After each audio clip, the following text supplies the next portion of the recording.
Maharashtra Republican पक्षाच्या वाशिम जिल्हाध्यक्षपदी महादेव शिंदे यांची नियुक्ती, कार्यकर्त्यांमध्ये उत्साहाचे वातावरण।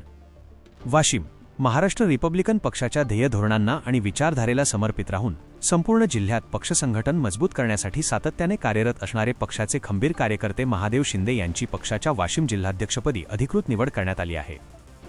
महादेव शिंदे यांनी आजवर तळागाळातील लोकांपर्यंत पक्षाचे विचार पोहोचवण्यासाठी आणि संघटनात्मक बांधणीसाठी मोठे योगदान दिले आहे।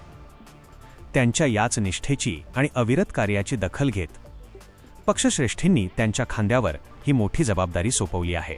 त्यांच्या या नियुक्तीमुळे जिल्ह्यातील कार्यकर्त्यांमध्ये कमालीचे उत्साहाचे वातावरण निर्माण झाले असून विविध स्तरातून त्यांच्यावर अभिनंदनाचा वर्षाव होत आहे। जिल्हाध्यक्षपदी निवड झाल्यानंतर बोलताना महादेव शिंदे यांनी वरिष्ठ नेतृत्वाचे मनापासून आभार मानले।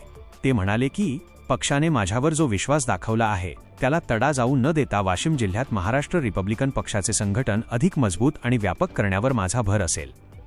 समाजातील सर्व घटकांना सोबत घेऊन पक्षाची ध्येय धोरणे जनमानसात रुजवण्यासाठी मी कटिबद्ध राहीन। वाशिम जिल्हा प्रतिनिधी जावेद धन्नू भवानीवाले MH न्यूज मराठी। अशाच नवनवीन आणि ताज्या बातम्यांसाठी आमच्या चॅनलला सबस्क्राईब करा आणि पाहत रहा MH न्यूज मराठी।